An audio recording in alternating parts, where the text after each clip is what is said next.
Testing 1, 2, 3. Yeah, it works. So you might wonder what this beautiful little device is here on my shirt. You know how news people have a little thing in their ear. Well, I have a senior mentor by the name of Patricia Swanner, so that if I start to screw up, she whispers in my ear and I get it straightened out. I'm going to take us on a little journey that reveals how precious life is. And I'm going to start with a blank screen, because you're supposed to be looking at me, not that. Okay.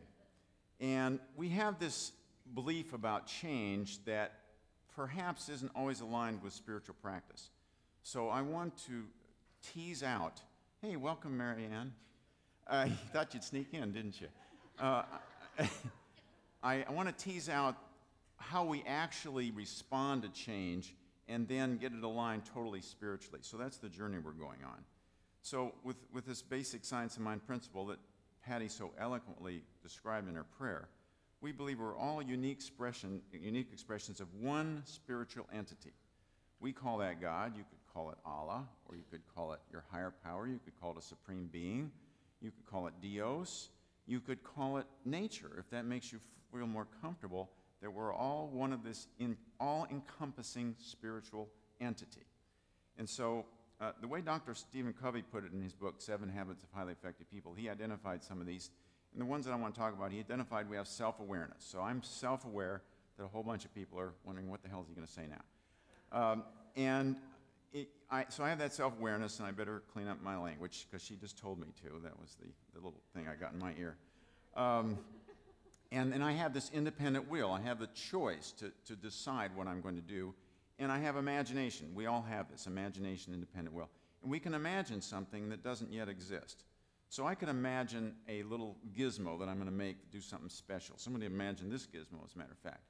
And they had a bunch of thoughts, and then they wrote some thoughts down on paper, and then they started doing a little design, and then they put in a little machine shop or something, they built a prototype, and they tested it, and they manifested something through their thought that didn't yet exist. And that's change. Now, there's 6.6 billion of us on the planet right now, and hundreds of million of us, right this instant, and every instant for that matter, are doing something, are thinking something that's manifesting change. So what we have is absolute continuous change for eternity, now and for eternity. That's the very nature of life. In fact, I like to call that, so for instance, we're born as a baby, and then we get older and older, and then we're in this slice of time, in this particular incarnate form. And I like to call it the eternal cycle of life. And so for us to not embrace this continuous change with an attitude of adventure, with excitement, with joy, which he really nailed this morning with his joke about, where's that river anyway? I need some right now. And this eagerness for change, if we're not in alignment with that, we're actually stuck in a belief system that's contrary to how the cycle of life naturally works. So we want to really get our minds straight on how that works and eradicate, if we can, any thinking that's contrary to that. So what I'm going to do, now I looked up on the internet, each one of us has about 78.2 years on this particular life cycle in this incarnation of form. And so that means that I have about 8 years, 1 month, 3 weeks, 2 days, 9 hours, and 44 minutes left, if we go by the average. Now, I hope I beat the average, but we'll see about that. We're seeking to know ourselves in a variety of ways, because what we're saying is we are God manifest in form, and so we're an incarnation of spirit, and that means we're seeking to know ourselves, which is what God does, and that's where all creation comes from. So we seek to know ourselves through thinking, through education, through spiritual practices, contemplating, meditating, laughing, talking, reading, therapy, counseling, support groups, 12-step programs, and listening, which I hope you're doing now. And we get wiser and wiser. Our faces get older and get laugh lines in them, and some of us get balder and balder, and we let the hair drop out of our bottom of our face to make up for how it looks up there. So everything, including ourselves, is in this continuous change. So let me show the first slide here. I like this quote because it really encapsulates, and so this guy figured it out a long time ago, that this is the this is us. And now change is just change. It just is. It's not to be judged. It just is. But here's the problem. Since we're individualized expressions of spirit with all the attributes of spirit, that means we have free will. That means we have the power to choose, to decide, to make decisions that are in the flow of the continuous cycle of life. And also means we have the freedom of choice to be agents of change.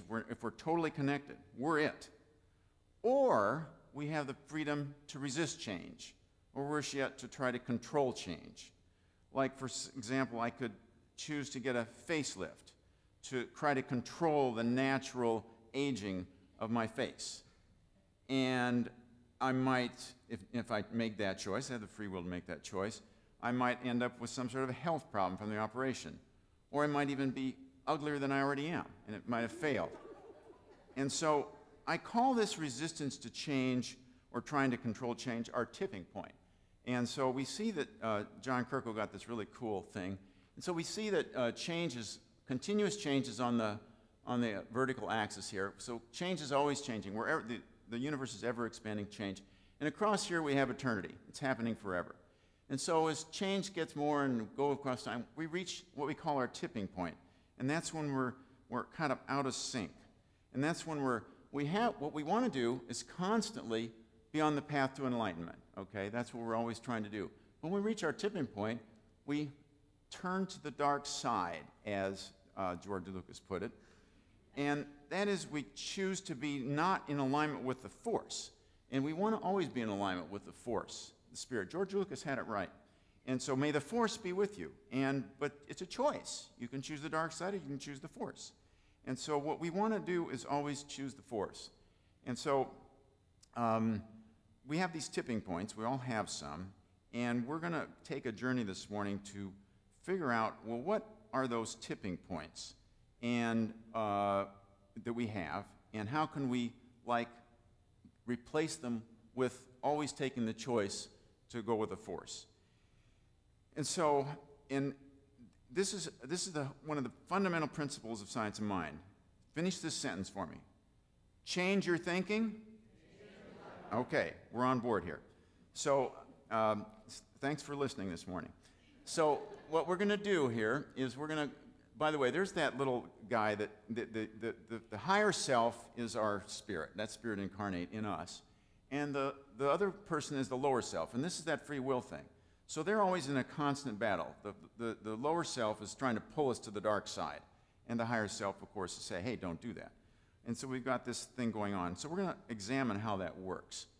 Okay, so now the first thing, I'm an experiential person, which means I want you to actually, if possible, experience the very thing that we're going to talk about. So you have to be my guinea pigs, please. So I've forgotten your name, but that gentleman right there is doing what I all want you to do right now. So don't move, okay? I want you to cross your arms across your chest comfortably. Whatever that would be, cross your arms across your chest comfortably. Okay. When I see everybody's done, now the people I see choosing not to do it, they're just going to resist change. That's okay. They can go. They have the freedom of choice to do that. Okay, now you've all done that. You've got your arms crossed comfortably. Now, you did that part. Now, do the opposite. Cross them the opposite way as fast as you can. The opposite way. Okay. And so I see people kind of, what? See, is this right? I don't know. What's going on here? Okay, so what happened there? We crossed them the opposite way, and what difference do you notice? Did anybody feel like it was it awkward? Yeah, John's still back there being awkward with it. Yeah. And so you felt, this is weird, it's awkward. And so what happened? What you did was, what does this change tell us? This slight change, a very slight change, a little teeny change. What did it tell you? It told you that you're uncomfortable with change. It's not natural. And so, but here's the thing. This is a really big one. I want you to get this one. Think back about the time when you let the clutch out on your first stick shift. Yeah, all right, now you already know where I'm going with this. So you were uncomfortable. You were out of your comfort zone. But here's the really cool thing about choosing. Now, you chose to make the decision to go out of your comfort zone. I can walk with this one. It's cool. You chose to make the decision to go out of your comfort zone because you wanted to get the car to go out on a date or go to the mall or whatever. And the parents said, okay, sure, you got to learn to drive it. So you made that choice, but you're out of your comfort zone. But here's the really cool thing. While you were out of your comfort zone, you learned at a very fast rate. At the very first, you stalled the car, you jerked the car, you did crazy things. Someone was either yelling at you or laughing at you. You were embarrassed, you were really uncomfortable. But 15 or 20 minutes later, you actually knew how to do it. So the big learning point is when we make the decision to get out of our comfort zone, we learn at a very fast rate, and it makes us more than we were before. And so the way you can apply this in church, you go to Patty and you say, what jobs are in church that I can help with? And whatever she says, that's Spirit telling you, get out of your comfort zone and do that job. And you'll learn very fast and you'll feel good about it. And this is a major learning point about getting out of your comfort zone. All right, let's go to the next one. Okay, the next one. Is it not working? Well, I lost contact. There we go. Okay. All right, yes, okay, good. Next learning point. So when you were in that out of your comfort zone, when you were out of it, did anybody consciously think to themselves, oh, Bob is uncomfortable too, or Ethelyn is uncomfortable too? Did you consciously think of other people around you? Nobody did that? No, because we had one person, an enlightened person back there, two enlightened persons, because what the learning point is when people are in the midst of change, even though they tend to feel alone. They tend to go in this, and they feel isolated. They feel detached from Spirit. And this is the exact opposite of what we want to do. So that's a natural tendency. So when you feel this way alone, it's when you call your practitioner, your minister, your therapist, your support group, your 12-step program. Mary Ann, she'll talk to you. She's a religious science practitioner, as am I. And there's a plethora of them in here. And so you just call them up on the phone and help yourself. So that's the next learning point. Let's go to the third one. There's a whole bunch of these things about change. Okay, I want you to prepare to write down, we're not going to do it on paper, but prepare to write down a list of things in your head. I want you to write down 6 things in your head. And here's what I want you to write down in your head. Assume that you're standing in front of a full-length mirror right now, and you're going to change 6 things about your appearance in the next 45 seconds. You know, things like take off your glasses, put on your glasses, flip your tie over the shoulder, whatever. So I'm going to give you about 20 seconds to go ahead and think of 6 things you're going to change about yourself standing in front of this full-length mirror in your mind's eye. Go.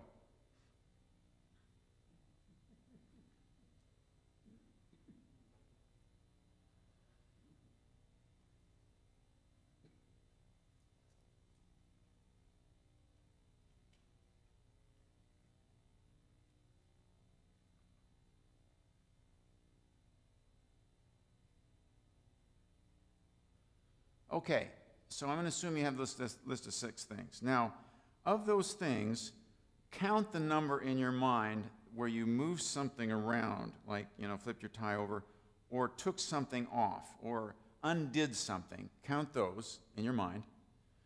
Okay, you got that number.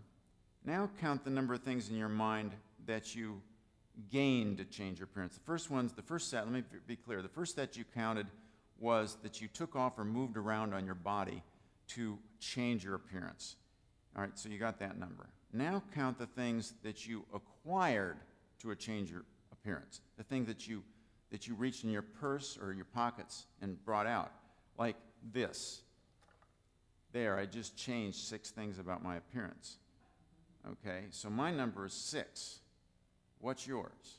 Is it a small number or a non-existent number? 0 for most of us. Somebody got 2, okay? So what's our learning point there? Our learning point there is people think of what they have to give up first as opposed to what they can get when faced with change. That's what they naturally do, not in alignment with Spirit. So this is a really big one here. Now, if I'd asked you to change 10 or 15 things about yourself, which I would have done were this a class, most of you would have gone to, gee, I don't have enough to take off. Or people tend to think they don't have enough resources to meet the demands of the change. But I venture to say, if you hadn't heard this talk, if Reverend Patty was up here one Sunday and she says, okay, our core council has met. We've done a lot of hard work. And we've come up with 10 major changes that will directly impact you as in this church. Now, I doubt that your first thought would have been, oh boy, I wonder what new benefits I'm going to get. And then she starts to read the list. Number 1, everyone is getting a newly designed membership badge. Oh, I can deal with that. Number 2, we're going to have 2 services for your Sunday morning convenience, 9 and 10:30 a.m. Ooh, nice. Number 3, we're going to give out random prizes from our bookstore to 4 people in every service. Paul's over there shaking his head. And so on and so forth. As she says each one of these things, you go from a place of a little bit of anxiety and fear about what's going to happen to you to, oh boy, this is cool. I'm liking this. And it's all just change. And so our mindset about what we think about change is not in alignment with the bounty of the universe. In fact, this is one of the biggest ones of the day here. What we just demonstrated, if I can get this to work right, Adrian, just hit the space bar one time. Good. All right, hit it again. We have this, what's called a scarcity mentality. And that scarcity mentality is the exact opposite of the very thing that Science of Mind is all about. First quality of God, abundance. Abundance. It's an abundance mentality. In fact, it's what tithing is all about. In fact, when I was actually putting this talk together, I actually wrote down, I remember when I started tithing, it was November of 1998. And I won't go through the whole story, but I added up all the money that I tithed since 1998. I tithe to the sources that spiritually feed me, vision being one of them. And so I added up all that money, then I multiplied it by 10. And then I asked myself, oh, that's a lot of money. I asked myself, well, how is my net worth compared to that number? Well, my net worth is actually higher than that tithing number multiplied by 10. And that goes back to that tenfold, you know, in the Bible.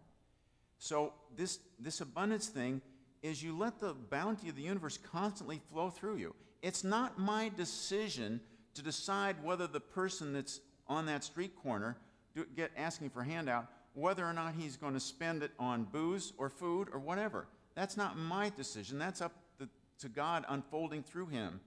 And so I gladly have plenty of extra ones in my car, and when I'm at the stop sign, it's a nice thing to do. And people love me for it. And that makes me feel good. In fact, I take extra food to this place where there was a whole bunch of homeless people, and I do that on a regular basis. They come running over like a bunch of rats to a cheese. That's probably a poor expression. Yes, I thank you. My mentor just told me, clean it up a little. So they come running over and crowding around me as I'm giving out the food, and they're banging up against me, and one guy says, "Don't hurt the man, he's our source." You get that? Our source. We are our source. We are it. This is a huge one. Okay, before I start tearing up because I'm going that direction, we're going to go to the next learning point. Adrian, space bar again. I don't know why it's not working. Okay, so now when we have a whole bunch of changes taking place. So again, you're my guinea pigs. So each one of you in your mind, this is what's happening to you. You got a new job and you're in your 4th day of work. You started on Monday, so it's Thursday. You're in 4th day of work, and your boss comes to you and gives you a task that she expects done by Monday. Okay, that's number 1 on your plate. Number 2 on your plate, your brother or sister is getting married on Sunday, and you are the maid of honor or the best man, whatever the case might be. That's number 2. Number 3, your partner, your significant other, is moving in with you on Saturday for the first time. Ooh, big one.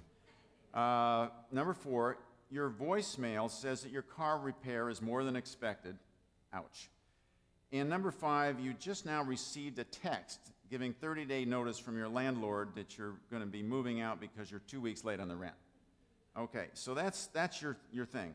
Now, as we consider these 5 impactful things, what does this tell us about change?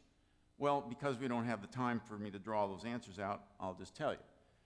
people can only handle so much. This is our tipping point. Oh, enough change. Oh, I can't take any more. That's our tipping point, okay? And also, people are at different levels of readiness for change. There are different levels of the amount of change that they can handle and the rate at which it comes. They're at different levels. So these are a whole bunch of things that are going on. Now, let's do one more here. When change is working. Okay, so now I'm going to give you a change that's working for you. You've been a part of a formal health and fitness program for some time. Okay, your nutritionist has made up your regime of eating, and you follow it carefully. And your trainer has made up all your workouts, and they actually supervise your workouts 3 times a week.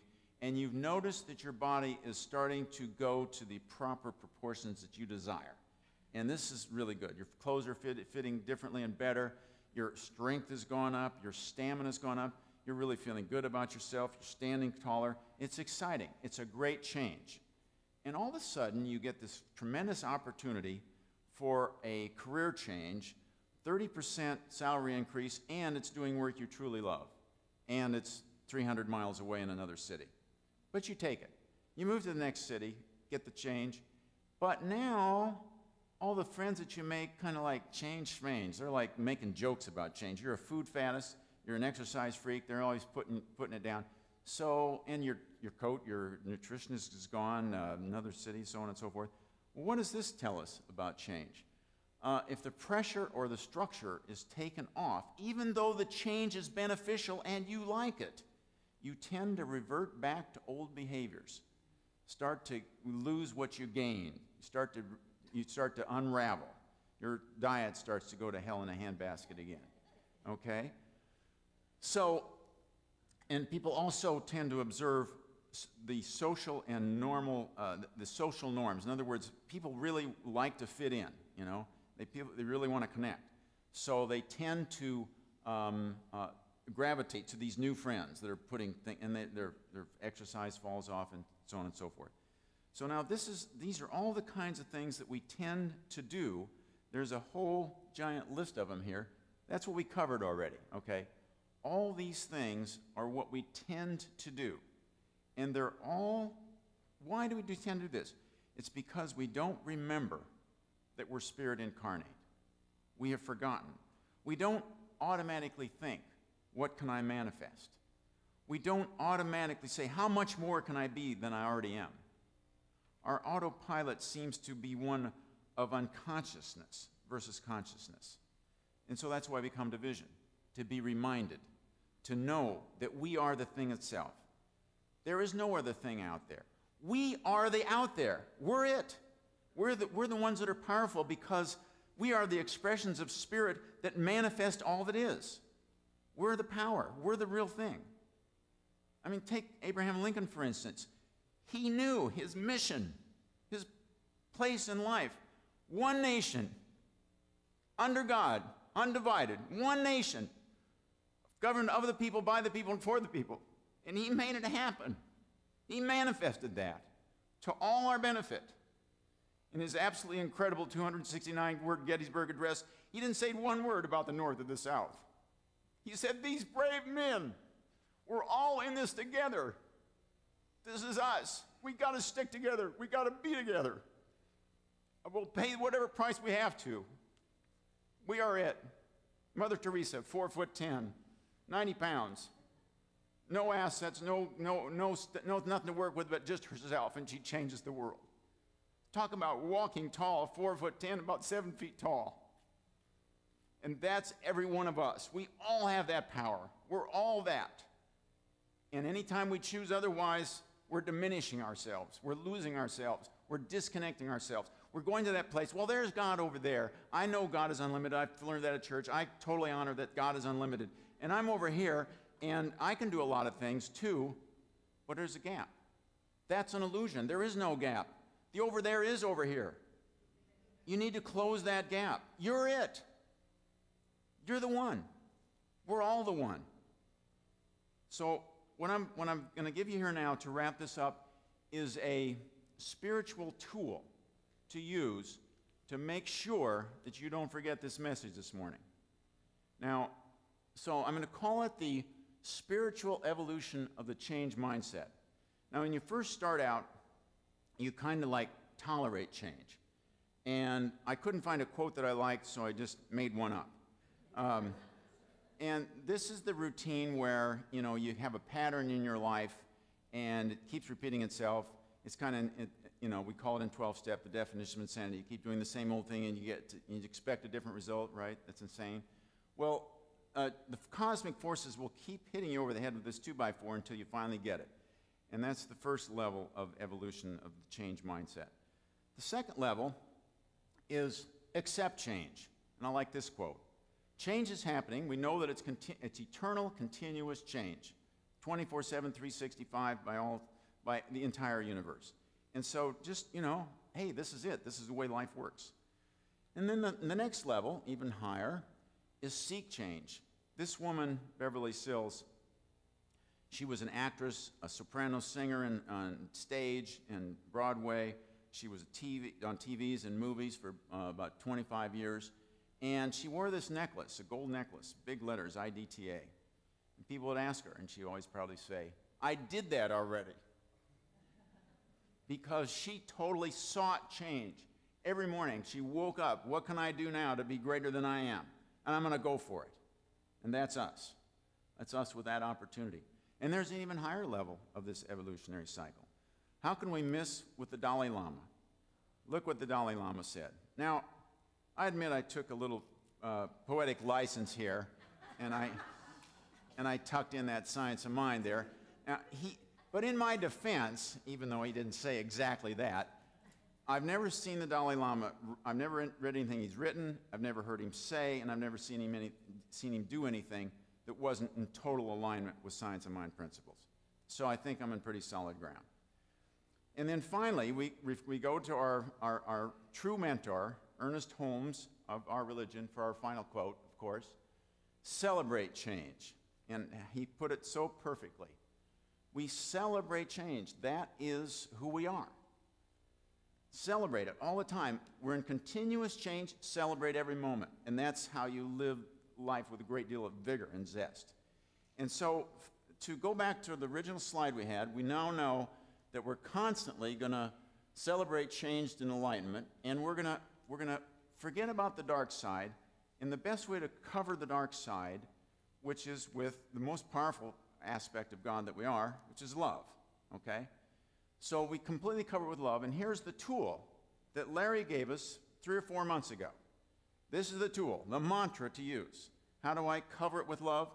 Whatever my situation is, no matter how tough, no matter how challenging, no matter what it is, whatever it is in your life, any moment, you can always ask this question that I learned from Larry, and this is what I do. What would love do? You do that, and you're golden. Thank you very much.